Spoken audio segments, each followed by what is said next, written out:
This is titled Help, I Want to Be Self-Employed. So you're basically are self-employed, but you have this, you said your cosmetology license? Mm-hmm. And what are your thoughts on that? Are you I'm not sure. There's a couple classes I'm getting ready to take this Saturday and next Saturday. for? Just branching out, just in the beauty industry, but not so much hair. Gotcha. So I'm just kind of debating, tossing around, doing my own thing. And Aiden, how about you? What are you hoping to take away? Hopefully just learning how to open up a business and what's more to use my, get the best way to use my money fully. Gotcha. And not kind of just waste it, you know what I mean? Yeah, I gotcha. Do you want to stay self-employed? Maybe not so much in the family business with the windows and siding, but... So eventually, I'm getting my real estate license and then getting my broker's license and then want to open a business, opening a real estate agency. Super. Okay. Well, we're just going to kind of go through it, and if we want to stop and discuss anything, we can most certainly do that. So, just so you know who I am, my name is Jerry Paul. I am a certified financial counselor with Achieva. We are certified through CUNA. I'm also a universal branch advisor, which if you come to the branch, I can help you with everything from opening all the different accounts, specialty accounts, to replacing your ATM card, your debit card. So I've been doing this for a little while. So the information I'm going to give you is general. It's basically a broad spectrum, just to give you some ideas of what you might want to think about, what direction you might want to take your business in once you get ready to take that leap. So like I said, general info, and then hopefully some resources that you can tap into to fine-tune what you want to do. Okay. We are Achieva Credit Union. We were formerly known as Pinellas County Teachers Credit Union. We have been around since 1937. We became chartered in 1951. We changed our name because people thought they had to be a Pinellas County teacher to join, and we became an open charter. So what that means is our footprint within the state of Florida is limited to certain counties. So you have to work or live in those counties in order to benefit from membership. And Aiden, I don't know how much you're familiar, or even if you know the difference between commercial banks and credit unions.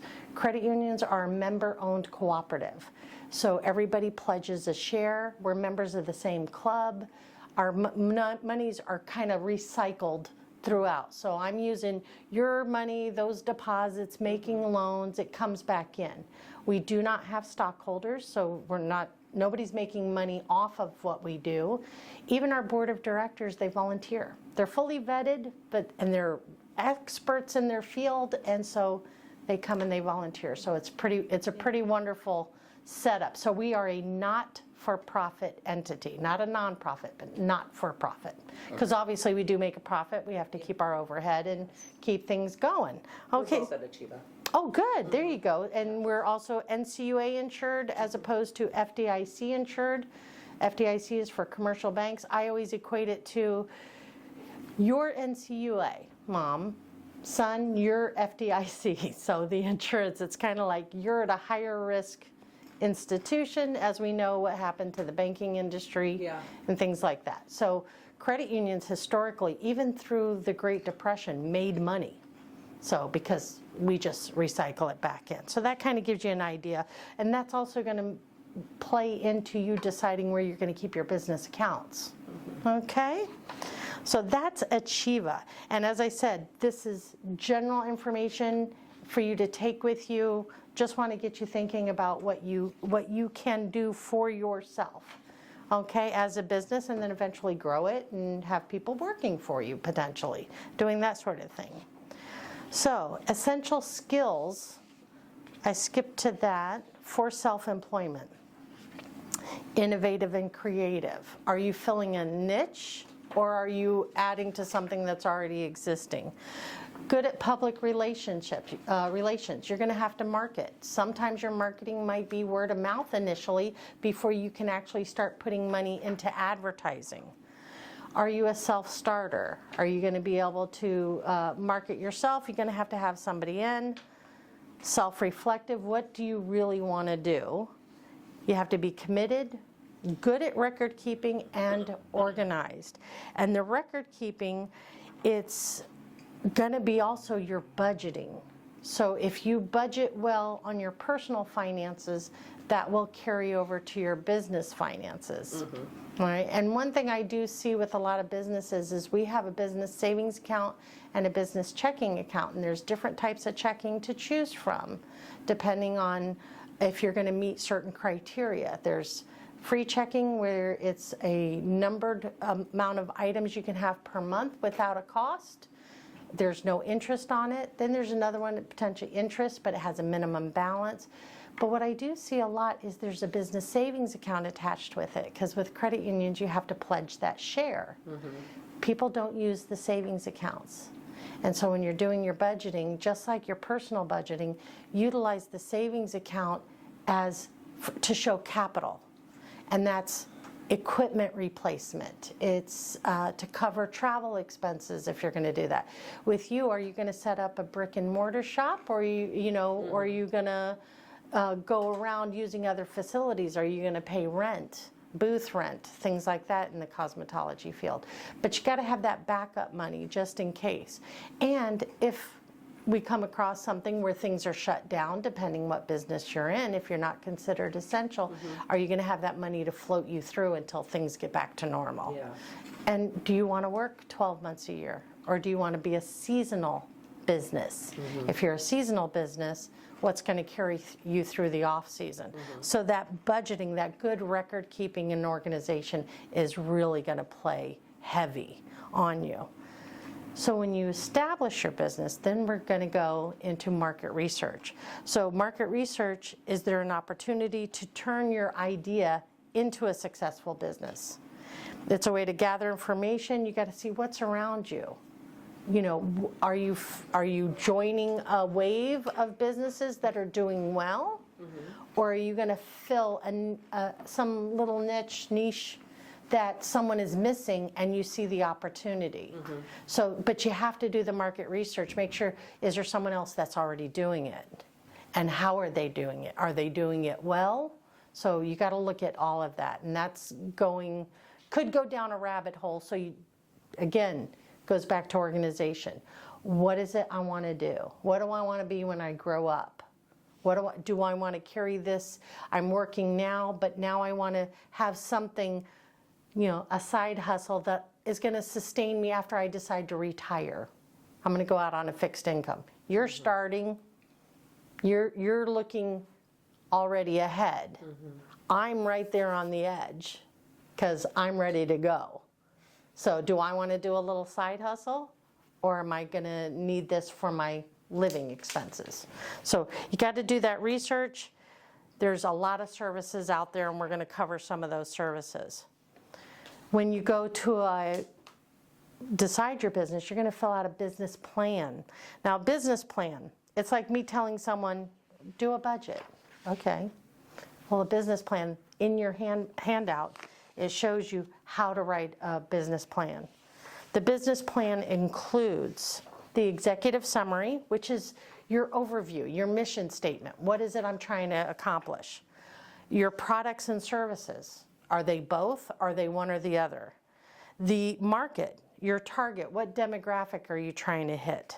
And who are you going to solicit? The competition.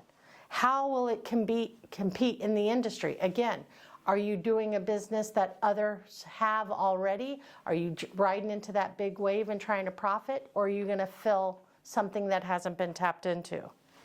What are your operations going to look like? Those are your day-to-day activities, your processes, your location, your equipment inventory. Are you going to be a brick and mortar, or are you going to travel? Are you going to be a restaurant or a food truck? Are you going to be hands-on face-to-face? Are you going to be internet-based, online-based? So these are things you're going to refer to. And then the management team. Are you it? Or are you going to eventually bring people on as it grows? And what are those roles going to be? Right now, if I were to start a business on my own, I'm going to have to figure out what hats I need to wear. Well, I'm the worker, I'm the manager, I'm the payroll, I'm HR, I'm the supply clerk. I'm going to have to do shipping and receiving. I'm going to have to do the warehouse work. I'm going to have to keep things organized, know what I have. Those are a lot of different hats when you break it down. But as your business grows, then you got to decide, am I going to bring someone in to help me manage that weight, to keep it level? Because if I have to go out and market, but I have to fill this order, or I have to get this equipment inventoried, these supplies inventoried. So you're going to think ahead. So once you have those roles established, the management team, even if it's you and only you, but have your duties written out. This is what each role takes. You have to think of it as a role, not a person, because the person might just be you initially. But then when you start to split it off, you have those roles defined so that when you do bring someone in, it'll be a smoother transition if they know exactly what they're expected to do. Does that make sense? Yes. Okay. That way nothing gets muddied. You're not figuring it out on the fly. So that's where your personnel comes in. So once you have that management team, then you figure out your personnel. They can step in, okay, I need you to take over the books. This is how it's done. And this is what I want you to do. It's clearly defined. And then supporting documents. Write it up. Write out your mission statement. Write out what you want to do. Now, it's just written on paper, so you can alter it as you see, but have a general guide. It's the old bullet outlines that we used to do. Have your bullet outline, what you want to do, then do your research, and from your research, you can fine-tune and make adjustments as needed, because it's like anything else. If the market changes, you have to adjust your budget so that you can keep it afloat and stay liquid. Does that make sense? Yes. And then there's stuff out there to do it. If you notice on there, score.org, www.score.org. Score.org is a mentoring group, and they see people all over the United States. You can set yourself up with a mentor who is in the similar business that you are. They have webinars, yes. I brought with me, this is from SCORE. I printed this out. Go to score.org, you can print it out. Business plan template for a startup. It's right there. And then what I even printed up extras, company description worksheet. So you see it's right there, your business plan. Business name, and that could change. Company mission statement, company philosophy, values, company vision, goals and milestones, target market, your demographic, industry competitors, who is my competitor? Am I riding a wave or I'm filling a niche? And then your legal structure, your ownership. Score.org. It's free. Okay? And they have webinars and things that you can join in on. Oh, no, that's Yeah. that's the back. No. And as far as preparing budgeting and things like that, there's QuickBooks out there. You're getting your basic financial statements, smart marketing for business owners. All these things are out there. Okay? Now the fun part, the funding of your business. So, are you going to budget and put your own money away, and that'll be your seed money? Aiden, do you know the term seed money? I'm assuming like your starting money. Yeah, it's like when farmers, they go and they buy seed and they put that in the ground and they're hoping it's going to grow, and then they're going to reap the benefit from what they grew. Yeah. But they had to start with that seed money to get it started. Yeah. That's your capital. So when you're funding your business, are you looking at personal savings, personal assets, personal loans? Are you borrowing? You could borrow against the equity in your house. We did an SBA loan Did you? during COVID. Okay. To get us through. Perfect. And it was a great experience. I mean, the interest rate was low, the terms were really flexible. It was, There I you don't know go. if they're always like that, or if it was just to help keep people afloat. I don't know Right. if it changed a little Yeah, bit. you can look, there's so many things out there. There's different ways to get the funding going. You could even ask for some investors. Investor could be mom and dad, Aiden.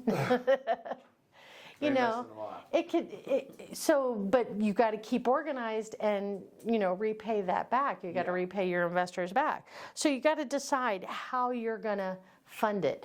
I don't know if you've seen, there's businesses out there where they advertise a product that they're making and they're asking people, hey, this is a startup business, do you want to invest?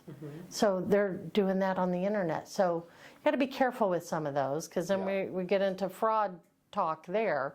But it's something to think about. It's a way to fund your business initially. But there might be some grants out there too to start a business. Female-owned businesses, a lot of times there's grants out there, so you want to look at that too. Okay. And if you're filling a niche, and there might be a grant out there for you. So that's your research, your marketing research, to see if something's out there.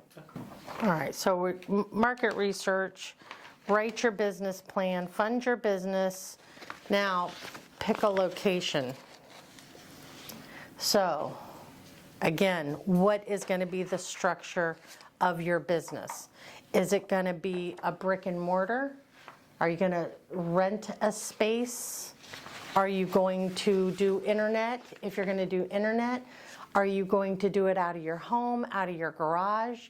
Now we're talking about your taxes. Because if you're working from home and you're running your business and you're running business expenses, then you got to figure out what section of that is going to be part of your taxes. If you pick a brick and mortar, the example that they give here is, if you're going to be selling skateboards, you're not going to pick a location on a golf course. So does it make sense where you're picking the location? You have to uncover, again, the market demand. Who am I catering to? What is my demographic? Am I going to be near the mall? Or am I going to be near a skate park? Am I going to be near a gym? People want to work out. Maybe they're going to use a skateboard for transportation. A lot of people do that. They use even those mortar boards. So it's, again, part of your marketing is where are you going to be. And brick and mortar, have you heard that term, Aiden? I have. Okay, all righty. So from there, where your business is going to be, if it's going to be at home, now your business structure comes into play. If you are going to be a sole proprietor, then you have to look to see, how do I file? Do I need a city license? Do I need to file with the state? Sole proprietors, a lot of times it's Aiden's skateboards, just to use that same. Aiden Skateboards, your name is in the title of the business. Sole proprietor, you can do it under your personal social security number. If you're going to become like an LLC, then you're going to need a tax ID number. And then you got to find out, what is that registration cost. In the state of Florida, you're going to go to sunbiz.gov.com, Department of Corporations in the state of Florida. So you're going to go there and you can look to see what it costs to establish an LLC. It's very quick and very easy, but you want to make sure what the costs are, because then there's annual fees with that to stay registered and stay active. So do I want to be an LLC right now, or do I want to stay as a sole proprietor? Okay. So you got to look at those things. So sole proprietor, someone who owns an unincorporated business by themselves. But if you are a domestic LLC, you're not the sole proprietor. If you establish a business, you can have multiple owners on the business account. If you decide to sell the business, you're selling the LLC. Sole proprietor, if you're in business and you decide, I'm done, then it's done, usually. Okay? You can sell equipment, you can sell things like that, but you're not necessarily selling the business. So what's the structure? And you can change that structure as your business grows. Partnerships, relationship between two or more persons who join to carry trade or business, and each person contributes money, property, labor, skills. So then you can look at the partnership feature of it. Right now you own your window and siding. If Aiden decided, yes, this is what I want to be when I grow up, this is what I want to continue to do, then maybe he wants to come on as a partner. That means you would have to buy into the business. Yeah. So you're going to bring your own skin into the game. And that might be something to consider later on. It's established, it's well run, you have crews. Right now, Dad is hands-on and he's on the job sites all the time. Maybe you're not going to be that hands-on. Maybe you hire someone and then you could still do whatever you want on the side. There's different things. It's your business. So do with it what you will. If you buy into the business, then mom and dad can plan their way out. You've got your side hustle with the cosmetology license. Yeah. So there's a lot of flexibility here as a family if that's what you choose to do. You just have to figure out, how do I want to set it up? Okay. Okay? So that's the structure of the business. And then corporations, S-corps, those are really getting into some big monies there. But like I said, if you go to Department of Corporation, SunBiz, you can see those things.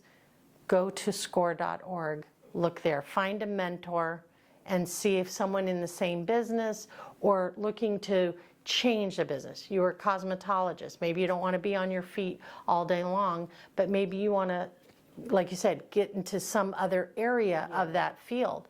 Find out what other cosmetologists have done, because it is labor intensive. You know, my sister, when she was a cosmetologist, she's a nurse now, but when she started, the shoulder pains, having your arms up here all day long, that takes a physical toll. Mine are hands. Yours are hands. Okay, so yeah, go to score.org, find out what they're doing with the knowledge, because you have the knowledge, you have the expertise, you have the experience. Maybe you teach. That might be something. Aiden, you're not allowed to do that because it's your mom. She would.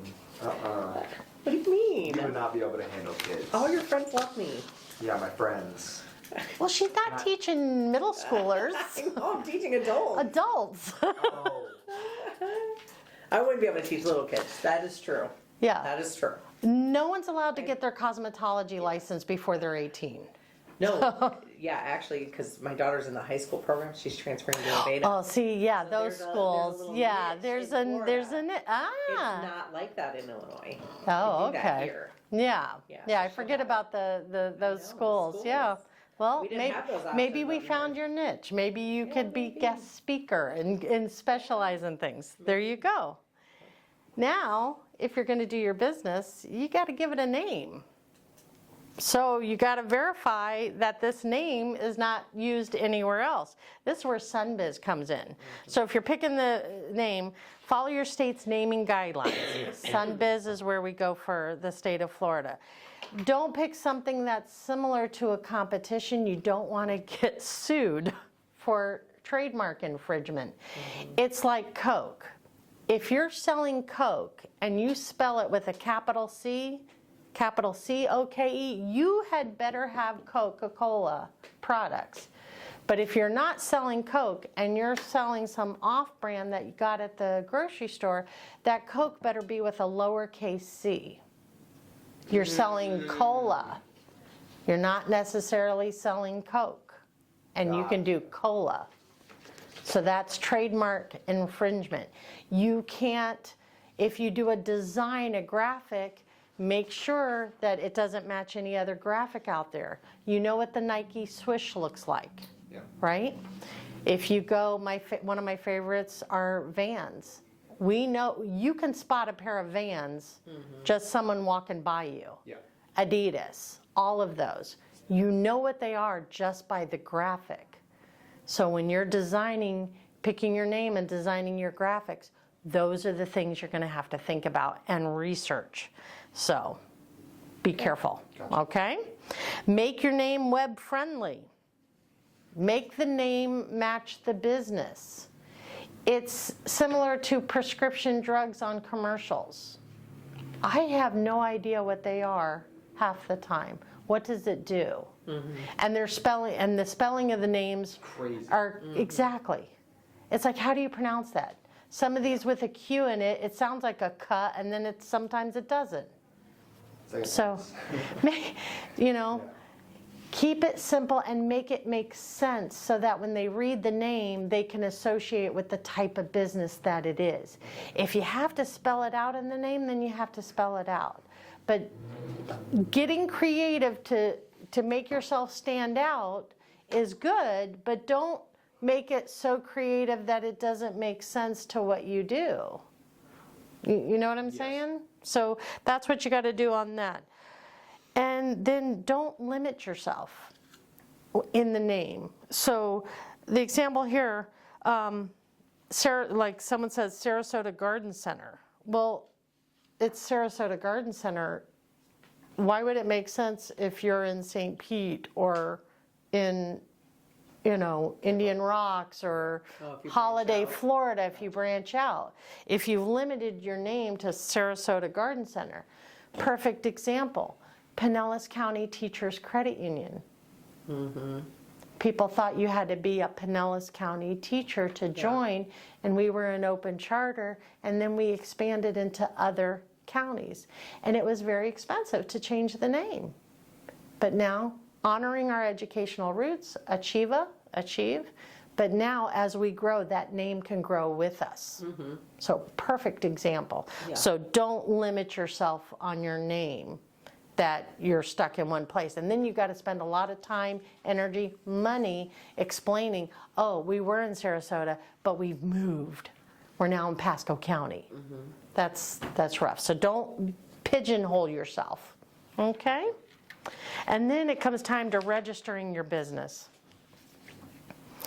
Once you've picked out the brand and everything is good, legal, you got to protect it. So you're going to check with your county tax collector. Again, going back, do you need a city license to do the work in the city that you're going to work? Register your business with the Department of Revenue for sales tax. Register with the IRS. And then again, it's that sunbiz.org. All right, and so much information there to help as well. Get your federal and state tax IDs. Well, we don't have state tax, but we have federal tax. Get your EIN, and when you open an account in your business, please have that letter with you. Don't just expect, oh, I'm just going to give them the number. Now, in Sunbiz, sometimes the tax ID number is listed there with your articles of organization, but not always. So when you go, make sure you have your documents, again, going back to being organized, have everything with you. Apply for any license or permits. Research based on your business what licenses or permits. If you decide to expand on your cosmetology license, that's a license that has to be renewed. And then there's certain classes you have to take with the state to make sure you're current on health. hours. Yes, all of those. So make sure you have those schedules and that you're aware when you're going to have to take them so you don't book business during that time, and give yourself time to prepare for those tests to maintain that license. And now, once you've got your plan, you have to choose your financial institution on when you're going to do business. So with Achieva Credit Union, we have different options for you for business checking accounts. Everyone has a business savings, that's your pledge of shares. But then based on the volume of business you do, we have options for you. And you can choose from those options. You're not locked in. If you choose the free checking option, you're just starting out, the essential checking, start off with that. But as your business grows, maybe we step up to the next option that maybe has some interest back for you. So you're not locked in. So you can check those out online as well at achievacu.com and click under business, and it'll show all our business products and services. See what they have available to you. Do they offer mobile banking? Deposit, ATM deposits, in-person deposits, bulk deposits. If you're lawn care guys, they can come in 10, 20, 30 checks a week. Yeah. So it's very busy. It's a lot. to keep track of. And how are you going to keep track of it? How does your bank keep track of the deposits? So if you need to go back in your books, did Mr. and Mrs. Jones pay us for the work this week? Well, I don't know. I've already deposited the checks. How are you going to keep that organization? I know you want to get those checks on deposit, but we're going back to organization again.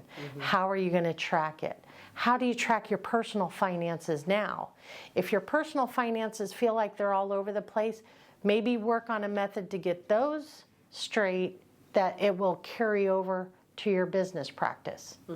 Because that is going to be key in being successful, because you certainly don't want to lose money from someone not paying, because if they got away with it once, maybe they try to get away with it again. Right. You are the eyes, ears of your business. You got to keep your head on a swivel. And the more organized you are, the simpler it's going to be, and then to go back and backtrack. You want to be able to go back 2 months, 3 months, if you have to explain to your tax person, this is what happened. Because when you go to file your taxes, you need to have all that information with you. And different receipts, different schedules are based on different, whatever your business is. So that's what you got to do too, as well. And then eventually you can kind of get into loans. You know, as your business is doing well, do I want to apply for a line of credit that I can use and pay for things? If I'm going to bid on a job, I have the money then to go buy the materials, pay it back, depending on what you're doing. So in your case, if you decided that you're going to teach, you're going to go to these facilities, you're going to teach. Your expertise is in color. I'm just going to teach color. Do you remember Tabitha, the show she used to have? You know, she gets paid for doing that, going in. So maybe you do that. Maybe your expertise is organizing a salon, keeping it organized. You're going to go in. Who knows? But then you're going to need something to cover your expenses while you travel. So maybe that's a business credit card or some type of line of credit that way. So there's many things to look at. So this gives you a general idea of what to start thinking of, and hopefully help you fine-tune your thoughts and your ideas. FTC.gov is a wonderful source for material as well. This came from FTC, Security Guide for Your Business. This came from score.org. Business plan, template, and startup. Since it's just the two of you, you can have this. Oh, okay, great. I'll be glad to, because I know where to go back and find it. Okay. But FTC.gov, score.org. Thank you. Your financial institution can help you with the different business account types that there are to choose from, because that too might help you decide on what kind of business do I want. Do I want to be a sole proprietor? Do I want to be an LLC? You know, that kind of thing. Yeah. Gotcha. So is it more than what you expected, Aiden? As far as, or, because being that mom and dad own their business, you're a little ahead of the game. Yeah, yes and no. Like, some of the stuff I'm looking at, I'm like, okay, I understand. Like, I've heard some of these words before. I know what some of them mean. But then some of them, I'm like, what is it? What is that? What is that? Yeah. Yeah. Yeah, we've never written a business plan. That it really truly is, being from a small town. You know the people from baseball, and they take a chance, and Yeah. you want to do a flip house? Okay, well, we'll loan you this much. Yeah. So I mean, a business plan Yeah. really is new to me. I made extra, so you can have that. You know, even if you kind of write out an idea and then you fine tune it. So I gave you extra of the templates. Okay, great. There, you have this. I like those. Yeah, those are really nice. I like those. Federal Trade Commission. Gotcha. Scams and your small business. FTC.gov has free information out there as well. You can even click when you go in, like when you see these little icons, you can click on it and download a PDF of their form. Oh, wow. So you don't have to try to create your own. Yeah. Don't reinvent the wheel. It's out there. And these, I just wanted to show some of them. Data breach response, a guide for business. Start with security, a guide for business. There's consumer stuff here, but there's also business stuff with the federal trade. Scamming your small business, cybersecurity, protecting your personal information. It's all there, and it can be, now, I'll warn you, you can go down a rabbit hole and this can go pear-shaped on you, all this information. Right? Oh yeah, because there's so much. There's more than you ever really realize. But score.org, Federal Trade Commission, reliable sources. Because you can find other stuff out there too, but you don't necessarily know the source or who's giving you that information. Okay. These we know we can trust. So if you kind of look here, get your ideas, fine tune it, and then you'll be ready to move on your ideas and your thoughts and Okay. what you want to do. Does that make sense? Gotcha. Yes. Okay. Yeah.